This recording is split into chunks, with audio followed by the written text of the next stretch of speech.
Tracey Motoda is joining us on the podcast to help us celebrate Spinal Muscular Atrophy Awareness Month. And I'm so happy to have my friend and coworker on the show with us today as she talks about thriving with SMA through COVID-19. Welcome to the podcast, Tracey. Hi, Crystal. Thank you for having me again. Of course. I'm so happy to be talking with you. And as we start this conversation, can you briefly describe SMA, spinal muscular atrophy, and the impact this has had on your everyday life?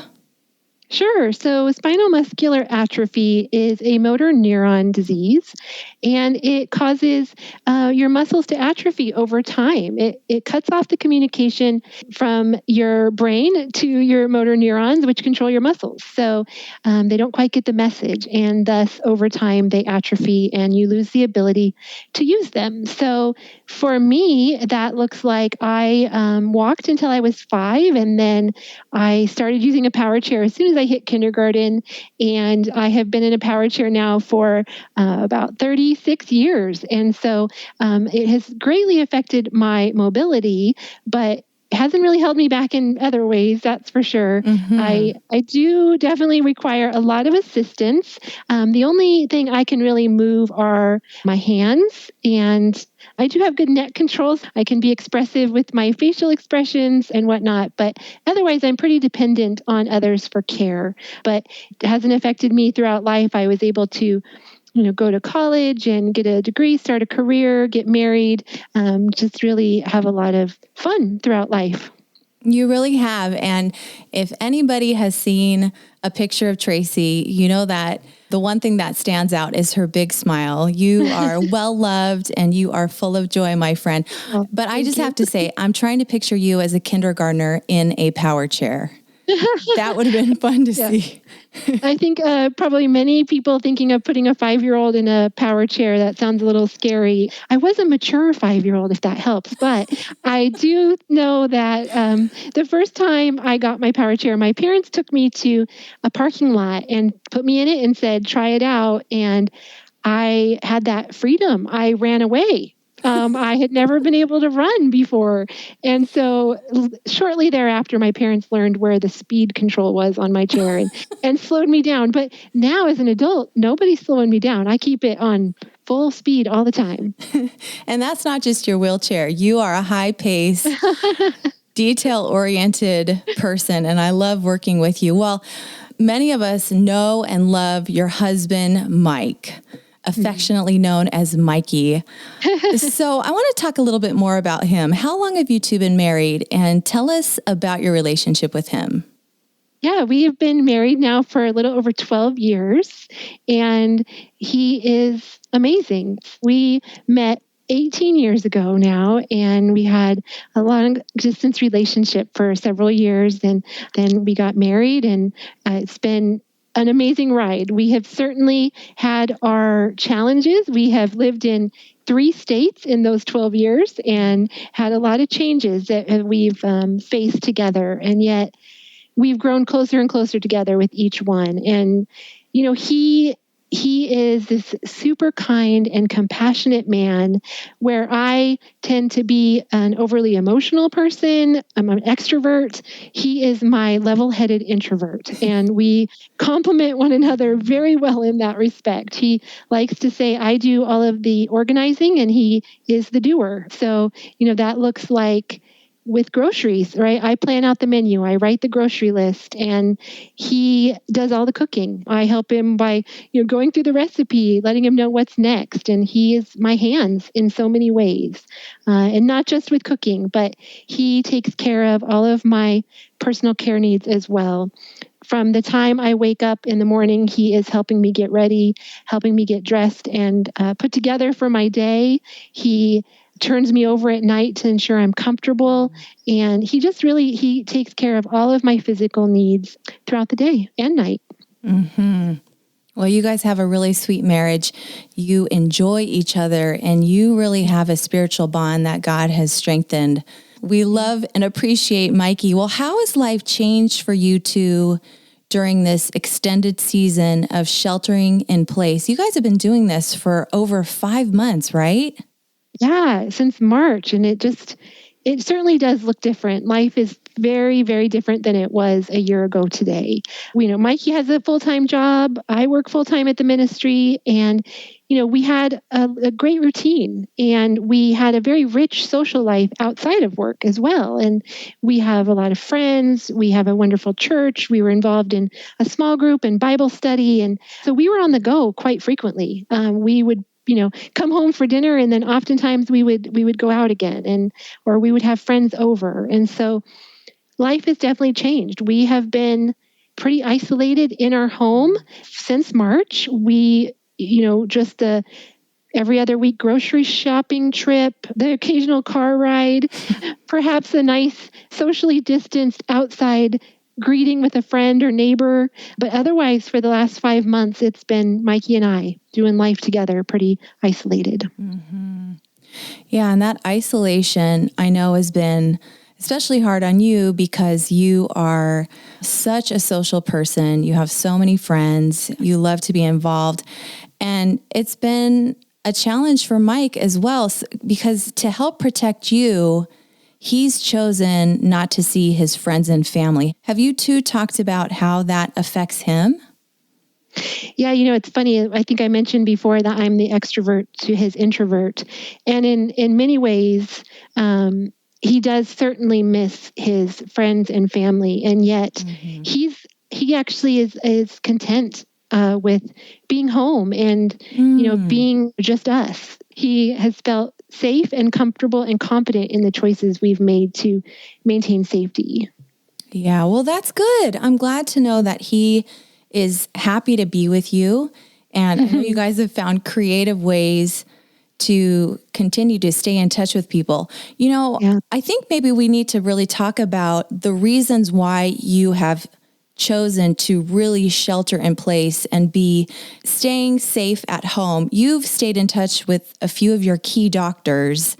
What's been their advice for you during this coronavirus epidemic, especially since evidence has shown that people with underlying health conditions may be at greater risk of serious illness from COVID-19? This has really affected your decision to stay sheltering in place for these last 5 months.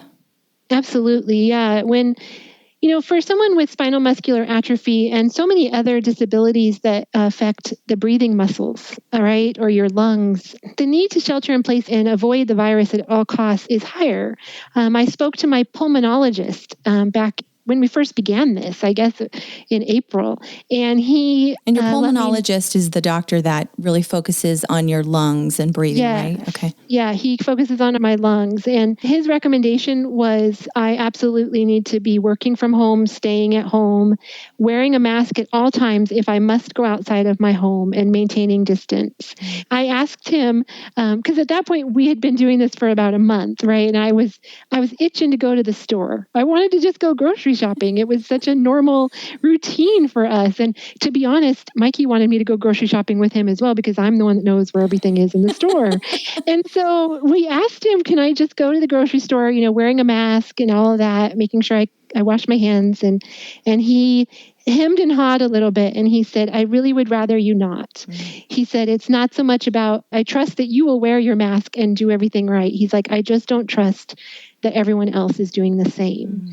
So his suggestion was that I continue to just stay at home, shelter in place, and really limit my contact with people who don't live with us.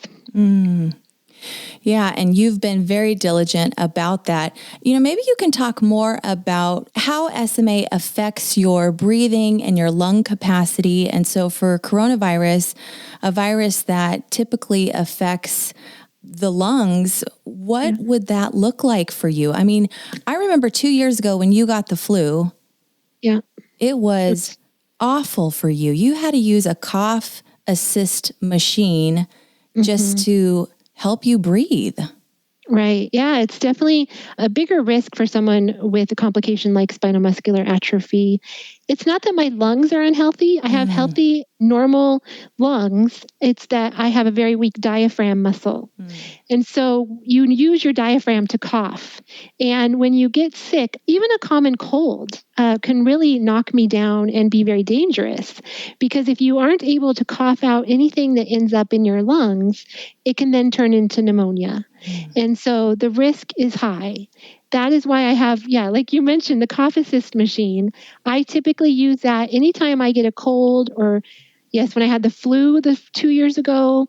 And what the cough assist machine does is it forces pressure into your lungs, and then it quickly reverses and sucks that pressure back out, helping you cough. And so it's a very uncomfortable machine to use. And I am not really great at it. It takes some practice for sure. And on top of that, every night I sleep with a breathing machine. It's called a non-invasive ventilator.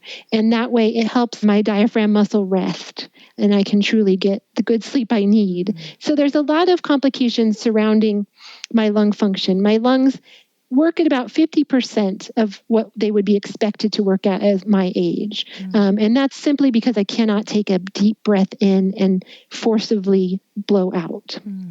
Well, the diaphragm muscle is one muscle that I have definitely taken for granted. Well, and on that note, where the doctor trusts that you and Mike would take careful measures to protect yourself, what's been your response to people who do not seem to take the potential harm from COVID-19 as seriously as you do? Yeah, it's hard. It feels like it's keeping me from participating in society. We've been called to sacrifice for our neighbor, to love our neighbor as ourselves. And because my doctor and many, many other experts have said, masks work, please wear your masks. For me, someone wearing a mask, even though it's uncomfortable, shows me that they care about me. And I do know that, for me, it's very obvious I live with a disability. You see my wheelchair. You can wonder what else is going on, but you at least know I live with a disability. I know that there's others who have invisible disabilities. They may have been an organ transplant patient, or they may be battling cancer. And we can't walk by them in the store and assume they're healthy. And, we don't need to wear a mask around them. So that's been hard for me, for sure. You're a woman who presses into the Lord. So there's been a lot of times where you are just saying, Lord, give me hope, give me joy, and let us make the best of this time. And I've heard from a few families that this time of sheltering in place has actually been a blessing for them.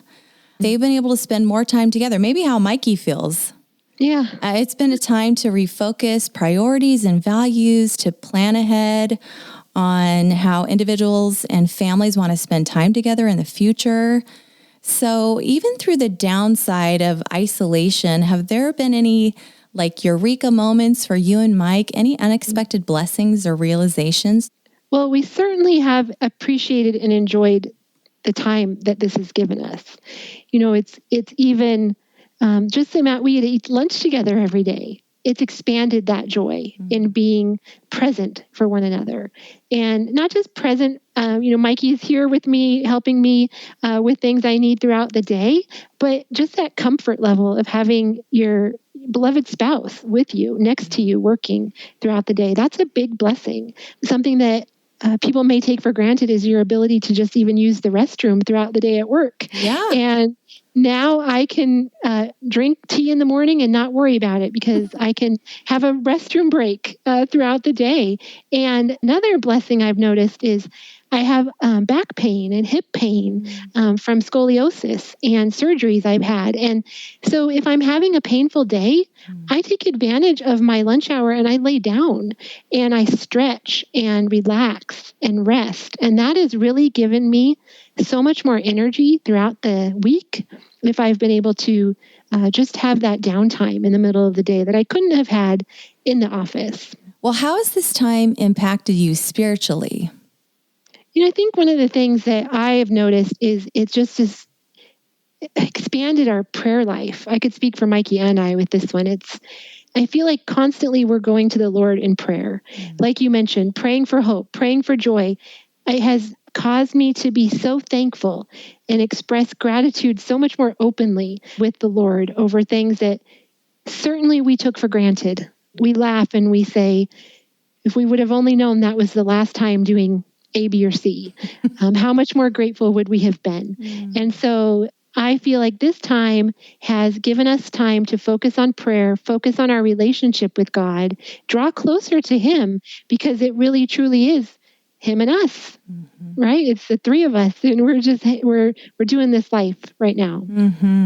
Amen. Well, Tracey, you and I work together in the response department, and we get over 1,000 contacts a month. And many of us who write to our ministry, especially in the last few months, have expressed great fear and anxiety during this time of uncertainty, so many unknowns.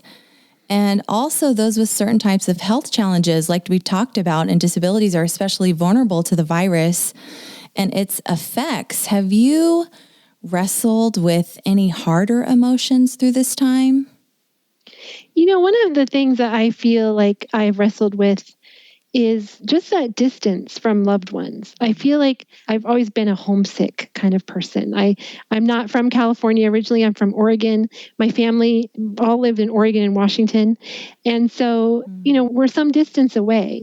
And I would say it exacerbated the distance. It makes it feel like we're even further away because you just don't know when you're going to see them the next time. And there's that uncertainty. And so I have dealt with some sadness over that. My great nephew started walking and I haven't seen him since before he was crawling. And, so those milestones that we're missing out on, I feel a deep sadness over that time lost. Fear and anxiety, I certainly understand that. It's, we want to be able to make the right decisions and be wise. And, God did not give us the spirit of fear, but of power, love, and self-discipline, right? And so I feel like going to that and remembering that the choices that we're making that we feel are wise, are God-given and directed. I am trusting and turning away from the fear. But I have had a lot of sadness. Yeah. Well, you're very close with your family. Your parents were your main carers until you married Mikey. And they're going through their own challenges and you're away from them. And I know that's been hard. And I know a lot of families can also relate. Absolutely. With not being able to visit loved ones in nursing homes or those who are in the hospital. It is so hard. And I just love your posture to spend this time with Mike praying together for your own marriage, for your loved ones, for those that you can't stay in touch with the way that you would like. And, when you talk about fear, how do you manage some of that fear or stress during the pandemic, both practically and spiritually? Yeah, I think that's probably really what has driven us to a stronger prayer life is that uncertainty, the anxieties that can come up with something that is really unprecedented, right? None of us know how to live within a pandemic like this. Mikey was just talking about this last night, and that we have the hope of heaven. We have the hope of something bigger, something so much grander. So we don't grieve. We don't sit in fear. We don't linger there. We refocus our thoughts and our heart on God and what He has promised us. That is good. Practically, we each have our own individual hobbies. Mikey is a video gamer, and I love to crochet. One of the things that I appreciate that you've done practically is also taking a break from watching the news, taking a break from social media, because, there's a lot of information out there, and information can be good, but it can also increase our fear and anxiety. Yeah, in the beginning, I remember I was watching a lot of news. I was following the numbers really closely. I was, learning as much as I could learn. And then as the time went on, I realized that's not going to change my current circumstances. The numbers, the maintaining of the numbers, or even the slowing of the numbers, my doctor's still not going to be comfortable with me going back out and, going back to the office and doing life as we knew it. not anytime soon. And so I decided it wasn't really helping me. It was discouraging me, in fact. And so I did decide to turn off the news. I stopped watching it. I stayed informed just on a very few limited number of sites so that I wasn't, I knew what was going on, but I wasn't hearing lots of different sides, and I was just trying to focus on the facts. In social media, I took a small break from social media, and that was a hard decision as well, because as I mentioned, one of the deepest sadnesses I've felt during this time is missing my family and my friends. And so it was a balancing act of maintaining that contact and yet not being flooded with, negativity or distractions. A wise woman you are. Well, speaking of social media, you're pretty well connected with others who have SMA through Facebook groups and other messaging boards. Yeah. What are you hearing and reading from others who are having to adjust during this time of uncertainty, especially those with SMA? Yeah, SMA is a very rare disease, so it's a small, tight-knit community of people, and it's been really helpful to stay in contact with them and just learn how they're navigating this new normal, as it were. A lot of people who rely on caregiving staff have been really struggling. Number one, it's hard to find caregivers right now, people that can come into your home. And number two, when we think about people coming into our home, that raises our level of risk of exposure. And so there's a lot of things at play for people who do rely on those caregivers. And so that's been a big challenge in the community throughout these last few months. And, one of my friends, she ended up in the hospital in April, not COVID related, and she was not allowed to bring her fiance. He had to drop her off at the door, and she is only able to move a few fingers on one hand. So she's pretty much a quadriplegic. She's ventilator dependent, and she was put in a hospital room by herself for a few days and had to call a nurse when her phone rang. One of the things she mentioned was she just wanted to be able to answer the phone when her doctor called, and she couldn't even do that. The nurse had to come in to feed her, to help her use the restroom. All of these tasks that, we're used to being cared for by someone else. And the nurses were already stretched, right? And they had to put on new PPE every time they came into her room. And they don't know her. They don't know her routine. Yeah. Maybe they're not especially familiar with SMA. Absolutely. And it really causes a lack of care, a lapse in care. And that can be detrimental on our health. Every attempt to petition on her behalf, whether it came from her or someone else, for the hospital to make an exception, was denied. They stuck to the no visitor policy, but really that's not a visitor. That was one-on-one care. Yes. And I think her story is exemplary of many people living with disabilities, varied disabilities, sadly, that were experiencing illness during this time and isolated without their normal care routines in a hospital. And my heart goes out to both those people and the nurses, because like you said, it's a whole new routine when the nurses are already stretched to the limits. And that scenario was very hard for me to follow. That was probably the one time throughout these last few months where I really did feel fearful, because I was putting myself in her position. What would happen if I got sick and I was in the hospital, and when I'm laying down, I can't move anything but my hands? Those thoughts went through my head a lot, and I had to just bring those to the Lord and wrestle with them and ask Him to give me peace. Amen. Well, your friend actually became well. She left the hospital, yes, and there's a good ending to this story, thankfully, right? She is a wonderful advocator. She actually even spoke at the legislature and told her story, advocated for a change in the rulings, and was successful. Every legislator that voted that day voted in favor of a change. I love that she took such a devastating experience that was quite traumatic and turned it around to help others who may face it in the future. What a powerful story. And for us who are listening, we really need to remember people with disabilities, specifically SMA, who are facing some difficult health challenges that are unrelated to COVID-19, who are having to go to the hospital or who are without the kind of caregiving that they're used to and that they need. We need to pray for God's strength and grace and peace for all. This is a challenging time, but God is still on the throne, and we can take comfort in that. And we really need to pull together as a Christian community to step in when needed, when appropriate, and to take those risks to get out of our comfort zone.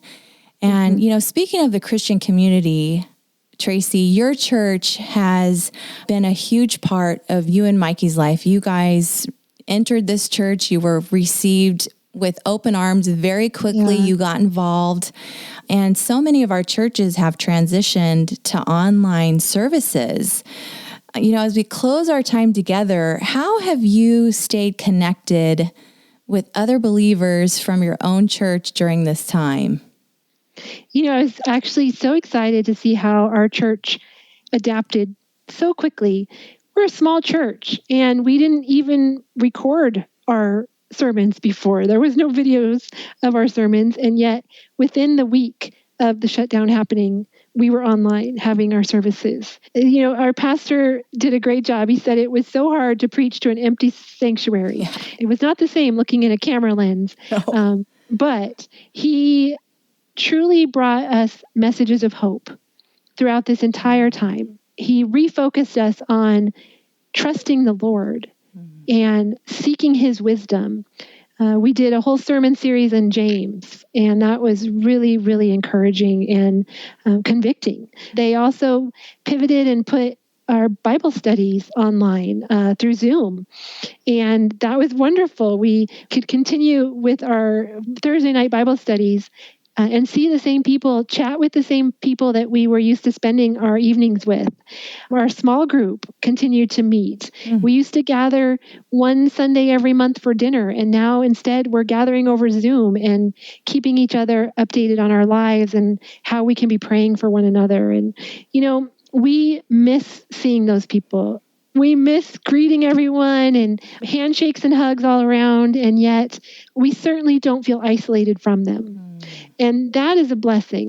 It's wonderful to see a church community adapt and really take into consideration the safety and well-being and spiritual needs of everyone involved. My birthday happened to be in the middle of all of this. And one day I was sitting at my desk and I saw our pastor and our associate pastor pull up out front.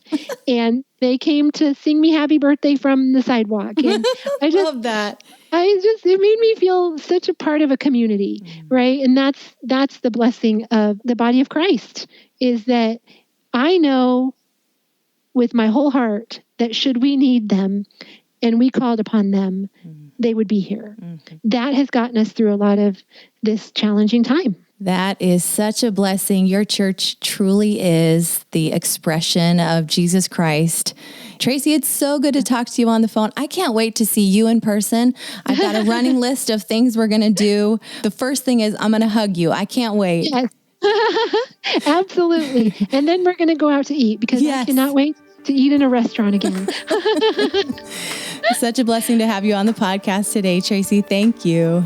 Thank you so much, so much.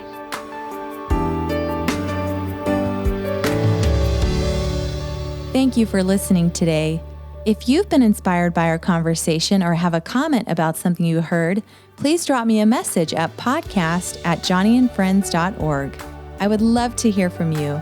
You can also find all of the resources that we've mentioned at joniandfriends.org/podcast. To get our next conversation automatically, please subscribe wherever you listen to podcasts. I'm Crystal Keating, and thank you for listening to the Joni and Friends Ministry Podcast.